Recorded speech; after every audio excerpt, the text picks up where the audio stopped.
Hi friends, இன்னைக்கு கார்த்திகை தீபம். இது சரக்கா. நான் உங்களுக்கு தீ காட்டிட்டு எங்கள் கார்டனை சுற்றி காட்டுறேன்.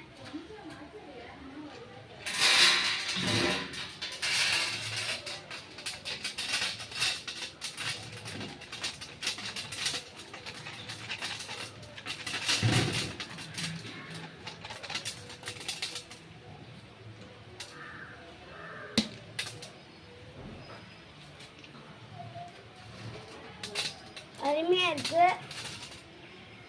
நீங்களும் வைங்க. இதுதான் எங்கள் கார்டன். மழை பெய்யறதான கத்திரிக்காய் மட்டும் தான் போட்டிருக்கோம், தக்காளியும்.